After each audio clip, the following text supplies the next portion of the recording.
మనకు లోకాలు ఎన్ని 14 లోకాలు 7 లోకాలు అంటారు. కానీ పరమాత్మ చెప్తున్నారు మనకి ఉన్న లోకాలు మూడే మూడు. ఒకటి సాకార లోకము, సూక్ష్మలోకము, పరంధామము. సాకార లోకంలో భూమి, సూర్య నక్షత్రాల కూటమిని సాకార లోకము అంటారు. ఈ లోకం పంచతత్వాలతో నిర్మితమవుతూ ఉంటుంది.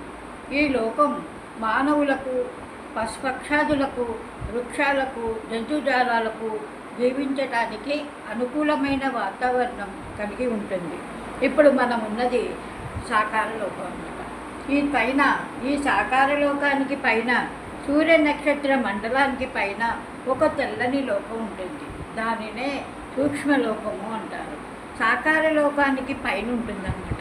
ఇది సంగమయుగములో భగవానుడు యొక్క దివ్యశక్తి ద్వారా ప్రకాశమైన ప్రదేశంగా నిర్ణయించబడింది.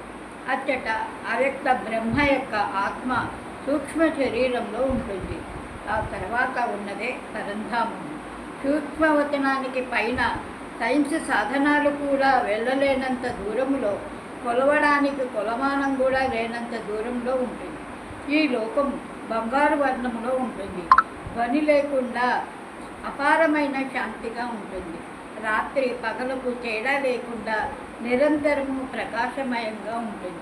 ఇదే ఆత్మ పరమాత్మని యొక్క శాశ్వత ధామం.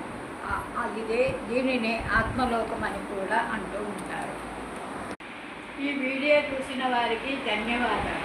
మీరు లోకాలను గురించి తెలుసుకున్నారు, పరమాత్మని గురించి తెలుసుకున్నారు, సూక్ష్మలోకంలో మరి ఆత్మల గురించి తెలుసుకున్నారు. కాబట్టి ప్రతిరోజు అవకాశం ఉన్నప్పుడల్లా మీకు ఈ పరమాత్మని యొక్క దివ్య యొక్క శక్తి కిరణాల ద్వారా మీరు ప్రకాశమైన జీవితాన్ని గడపవచ్చు.